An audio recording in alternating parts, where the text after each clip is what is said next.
ನೋಡಿ ಎಷ್ಟು ಸಾಫ್ಟ್ ಆಗಿದೆ ಈ ಚಪಾತಿ. ತುಂಬ ಅಂದರೆ ತುಂಬ ಸಾಫ್ಟ್ ಬರುತ್ತೆ. ನಾವು ಈ ಥರ ಫೋಲ್ಡ್ ಮಾಡ್ತಾ ಇದ್ರು ಕೂಡ ಇದು ಬ್ರೇಕ್ ಆಗೋದಿಲ್ಲ, ಅಷ್ಟು ಒಳ್ಳೆ ಸಾಫ್ಟ್ ಚಪಾತಿ ಬರುತ್ತೆ. ಎಲ್ರಿಗೂ ನಮಸ್ಕಾರ, welcome back to my channel. ಇವತ್ತಿನ ವಿಡಿಯೋದಲ್ಲಿ ಯಾವ ರೀತಿ ಸಾಫ್ಟ್ ಆದ ಚಪಾತಿಯನ್ನು ಮಾಡೋದು, ಆ ಚಪಾತಿ ಜೊತೆಗೆ ಏನನ್ನ ಮಿಕ್ಸ್ ಮಾಡಿದ್ರೆ ಚಪಾತಿ ಸಾಫ್ಟ್ ಆಗುತ್ತೆ ಅಂತ ಇವತ್ತು ತಿಳಿಸ್ಕೊಡ್ತಾ ಇದ್ದೀನಿ. ಈ ಚಪಾತಿಯನ್ನು ತಿನ್ನೋದ್ರಿಂದ ಹೆಲ್ತಿಗೆ ತುಂಬ ಒಳ್ಳೆಯದು. ಯಾರೆಲ್ಲ ಗಂಡನಿಗೆ ಮತ್ತು ಮಕ್ಕಳಿಗೆ ಬಾಕ್ಸ್ ಕ್ಯಾರಿ ಬ್ಯಾಗ್ ಕೊಡ್ತಾ ಇರ್ತೀರೋ ಅವರು ಚಪಾತಿಯನ್ನು ಕೊಟ್ಟು ಗಟ್ಟಿಯಾಗಿದೆ ಅಂತ ಹೇಳಿ ತಿಂದಿರ ವಾಪಸ್ ತಗೋತಾರ. ಅಂಥವ್ರಿಗೋಸ್ಕರ ಈ ಟ್ರಿಕ್ಕನ್ನು ಟ್ರೈ ಮಾಡಿ ಆರೋಗ್ಯಕರವಾದ ಸಾಫ್ಟ್ ಆದ ಚಪಾತಿಯನ್ನು ಮಾಡ್ತಾ ಇದ್ದೀನಿ. ಬನ್ನಿ ಸ್ಟಾರ್ಟ್ ಮಾಡೋಣ. ಫಸ್ಟು ಒಂದು ಬೌಲನ್ನು ರೆಡಿ ಮಾಡ್ಕೊಂಡಿದ್ದೀನಿ. ಇದಕ್ಕೆ 200 ಗ್ರಾಮ್ ಅಷ್ಟು ಚಪಾತಿ ಹಿಟ್ಟನ್ನು ಸೇರಿಸ್ತಾ ಇದ್ದೀನಿ. ಚಪಾತಿ ಹಿಟ್ಟಿಗೆ ಬೇಕಾದಷ್ಟು ಸಾಲ್ಟು ನೋಡಿ. ನೆಕ್ಸ್ಟು ಬೇಯಿಸಿಟ್ಕೊಂಡಿರುವಂಥ ಸಿಹಿ ಗೆಣಸನ್ನು ಸಿಪ್ಪೆ ತೆಗಿತಾ ಇದ್ದೀನಿ. ಈ ಸಿಹಿ ಗೆಣಸು ಹೆಲ್ತಿಗೆ ತುಂಬ ಒಳ್ಳೆಯದು. ಯಾರಿಗೆಲ್ಲ ಈ ಮಲಬದ್ಧತೆ ಇರುತ್ತಲ್ಲ, ಕಾನ್ಸ್ಟಿಬ್ಯೂಷನ್ ಪ್ರಾಬ್ಲಮ್ಸ್ ಇರೋರು, ಅವಾಗವಾಗ ತಿಂತಾ ಅಂದರೆ ಪದೇ ಪದೇ ತಿಂತಾ ಇರಬೇಕು ಅಂತ ಇರ್ತಾರಲ್ಲ, ಅಂಥವರೆಲ್ಲ ಈ ರೀತಿ ಸ್ವೀಟ್ ಪೊಟ್ಯಾಟೊ ತಿನ್ನೋದ್ರಿಂದ ಹೆಲ್ತಿಗೆ ತುಂಬ ಒಳ್ಳೆಯದು. ಸಿಹಿ ಗೆಣಸನ್ನು ಇದರಲ್ಲಿ ತುರ್ಕೊಳ್ಬೇಕು.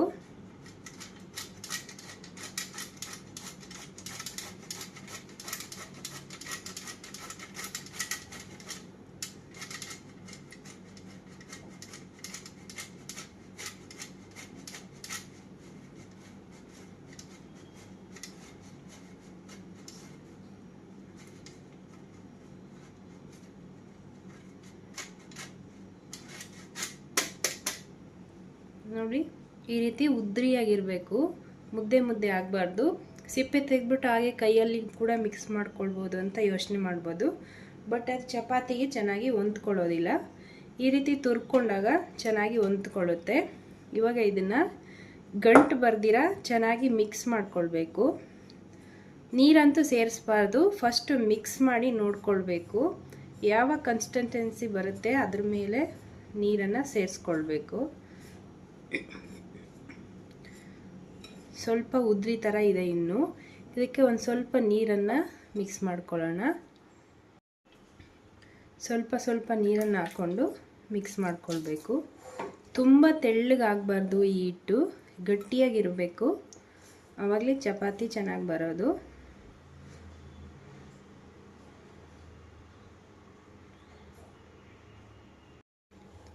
ಸ್ವಲ್ಪ ಕೂಡ ಗಟ್ಟಿ ಇಲ್ದಿರ ಚೆನ್ನಾಗಿ ಸಾಫ್ಟಾಗಿ ಮಿಕ್ಸ್ ಮಾಡ್ಕೊಳ್ಬೇಕು.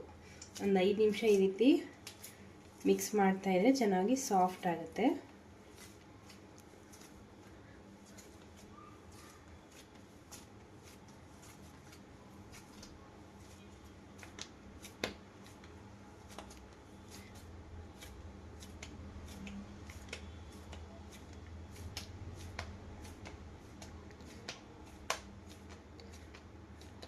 ನೋಡಿ, ಹಿಟ್ಟು ರೆಡಿ ಆಯಿತು. ಇವಾಗ ಒಂದು 2 ಮಿನಿಟ್ಸ್ ಇದನ್ನು ಮುಚ್ಚಳ ಮುಚ್ಚಿ ಇಟ್ಬಿಡೋಣ.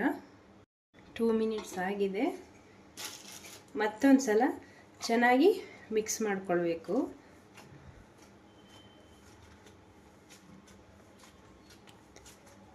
ಒಂದು 2 ಸೆಕೆಂಡು ಈ ರೀತಿ 4-5 ಬಾರಿ ಮಿಕ್ಸ್ ಮಾಡಿಕೊಂಡ್ರೆ ಚಪಾತಿ ತುಂಬ ಅಂದರೆ ತುಂಬ ಸಾಫ್ಟಾಗಿ ಬರುತ್ತೆ.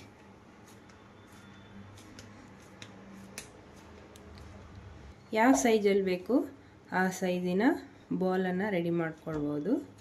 ದೊಡ್ಡದಂದರೆ ದೊಡ್ಡದು, ಸಣ್ಣದಂದರೆ ಸಣ್ಣದು.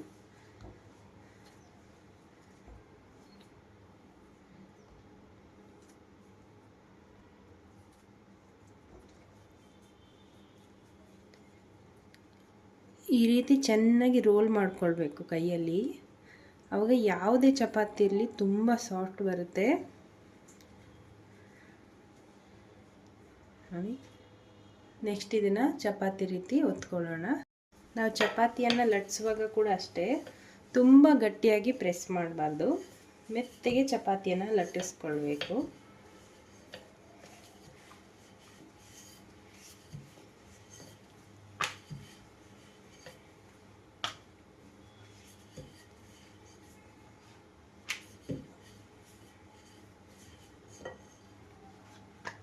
ನಾವು ಚಪಾತಿಯನ್ನು ಲಟ್ಟಿಸುವಾಗಲೇ ಈ ಚಪಾತಿ ಸಾಫ್ಟಾಗಿರಬೇಕು. ಹಿಟ್ಟು ತುಂಬ ಸಾಫ್ಟಾಗಿರುತ್ತೆ ಹಿಟ್ಟು, ಇದು ಆ ಥರ ಇರಬೇಕು. ತರಿಯಾಗಿರಬಾರ್ದು. ಸಾಫ್ಟಾಗಿದ್ದರೆ ಚಪಾತಿ ಕೂಡ ಸಾಫ್ಟಾಗಿ ಬರುತ್ತೆ. ನಾವು ಚಪಾತಿಯನ್ನು ಸುಡುವಾಗ ಐ ಫ್ಲೇಮಲ್ಲಿ ಇಟ್ಕೊಂಡಿರ್ಬೇಕು ಯಾವಾಗಲೂ. ಆವಾಗಲೇ ಚಪಾತಿ ಸಾಫ್ಟಾಗಿ ಬರುತ್ತೆ. ಸಿಮ್ಮಲ್ಲಿ ಇಟ್ಕೊಂಡಿದ್ರೆ ಏನಾಗುತ್ತೆ, ಚಪಾತಿ ಕಾಯ್ತಾ ಇರುತ್ತೆ, ಬೇಯಲ್ಲ, ಸುಮ್ಮನೆ ಕಾಯ್ತಾ ಇರುತ್ತೆ ಅಷ್ಟೇ. ಬಿಸಿಲಲ್ಲಿ ಕಾದಾಗ ಹೆಂಗೆ ಒಣಗೋಗುತ್ತಲ್ಲ ಆ ರೀತಿ ಚಪಾತಿ ಗಟ್ಟಿ ಆಗಿಬಿಡುತ್ತೆ. ಹೈಯಲ್ಲಿ ಇಟ್ಕೊಂಡು ಬೇಗ ಚಪಾತಿಯನ್ನು ಬೇಯಿಸ್ಬಿಡ್ಬೇಕು.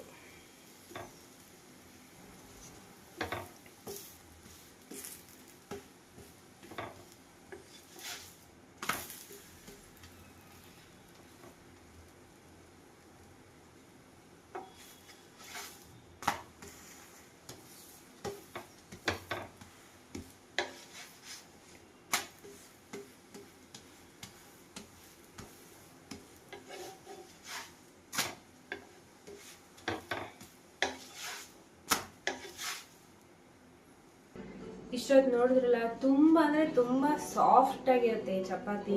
ಹಾಗೆ ಸಖತ್ತು ಟೇಸ್ಟಿಯಾಗಿ ಕೂಡ ಇರುತ್ತೆ. ಎಷ್ಟು ಸಾಫ್ಟಾಗಿದೆ ನೋಡಿ. ನೀವು ಯಾವಾಗಲೂ ಅಷ್ಟೇ ವಾರದಲ್ಲಿ ಅಟ್ಲೀಸ್ಟ್ 4 ದಿನ 5 ದಿನ ಚಪಾತಿ ತಿನ್ನೋರು ಇರ್ತಾರೆ. ಅಂಥವ್ರಿಗೆ ಈ ರೀತಿ ಚಪಾತಿ ಒಳಗಡೆ ಸಿಹಿ ಗೆಣಸನ್ನು ಮಿಕ್ಸ್ ಮಾಡಿಕೊಟ್ರೆ ಖಂಡಿತ ಅವ್ರಿಗೆ ಗೊತ್ತೇ ಆಗೋದಿಲ್ಲ. ಯಾರ್ಯಾರ ಮನೇಲಿ ಮಕ್ಳು ಇರ್ತಾರಲ್ಲ, ಮಕ್ಕಳು ತುಂಬ ನೋಡ್ತಾ ಇರ್ತೀನಿ, ಏನಂದರೆ ಅರ್ಧ ಗಂಟೆ ಬಾತ್ರೂಮಲ್ಲಿ ಕೂತ್ಕೊಂಡಿರ್ತಾರೆ, ಆದರೂ ಅವ್ರಿಗೆ ಹೊಟ್ಟೆ ಕ್ಲಿಯರ್ ಆಗೋದಿಲ್ಲ. ಆಮೇಲೆ ಈಗಿನ ಕಾಲದಲ್ಲಿ ದೊಡ್ಡವ್ರು ಕೂಡ ಅಷ್ಟೇ, ಮೊಬೈಲ್ ಇಟ್ಕೊಂಡು ಅರ್ಧ ಗಂಟೆ ಬಾತ್ರೂಮಲ್ಲಿ ಹೋದರೆ ಬರೋದೇ ಇಲ್ಲ. ಅಂಥವ್ರಿಗೆ ಪ್ರಾಬ್ಲಮ್ ಆಟೋಮೆಟಿಕ್ಕಾಗಿ ಏನಾಗುತ್ತೆ, ಪ್ರಾಬ್ಲಮ್ ಸ್ಟಾರ್ಟ್ ಆಗಿಬಿಟ್ಟಿರುತ್ತೆ. ಅವ್ರ ಶ್ರಮ ಕ್ಲಿಯರೇ ಆಗಲ್ಲ, ಅವ್ರಿಗೆ ಫ್ರೀ ಅಂತ ಅನಿಸೋದೇ ಇಲ್ಲ.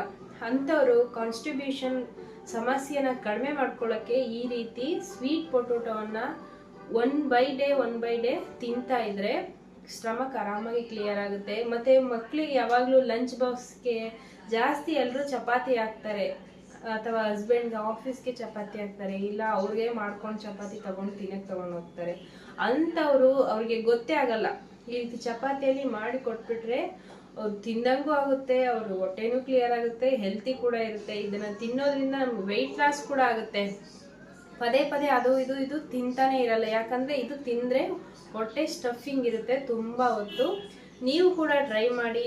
ತುಂಬ ಸಾಫ್ಟಾಗಿರುವಂಥ ಚಪಾತಿ ಇವತ್ತು ಮಾಡಿ ನಾಳೆ ಬೆಳಗ್ಗೆವರೆಗೂ ಹಾಗೆ ಇಟ್ಟು ಕೂಡ ಗಟ್ಟಿ ಆಗೋದೇ ಇಲ್ಲ, ಅಷ್ಟು ಸಾಫ್ಟಾಗಿರುತ್ತೆ ಈ ಚಪಾತಿ. ನೀವು ಟ್ರೈ ಮಾಡಿ, ಹೇಗಿತ್ತು ಅಂತ ಕಮೆಂಟ್ ಮಾಡಿ. ಈ ವಿಡಿಯೋ ಇಷ್ಟ ಆದರೆ ಲೈಕ್ ಮಾಡಿ, ಶೇರ್ ಮಾಡಿ. ಮತ್ತೆ ಸಿಗೋಣ ಮುಂದಿನ ವಿಡಿಯೋದಲ್ಲಿ. Boy and take care.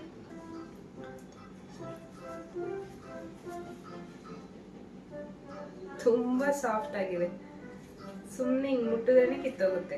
ತುಂಬ ಪ್ರೆಷರ್ ಹಾಕೋದೇ ಬೇಕಾಗಿಲ್ಲ, ಅಷ್ಟು ಸಾಫ್ಟ್ ಆಗಿದೆ ಚಪಾತಿ.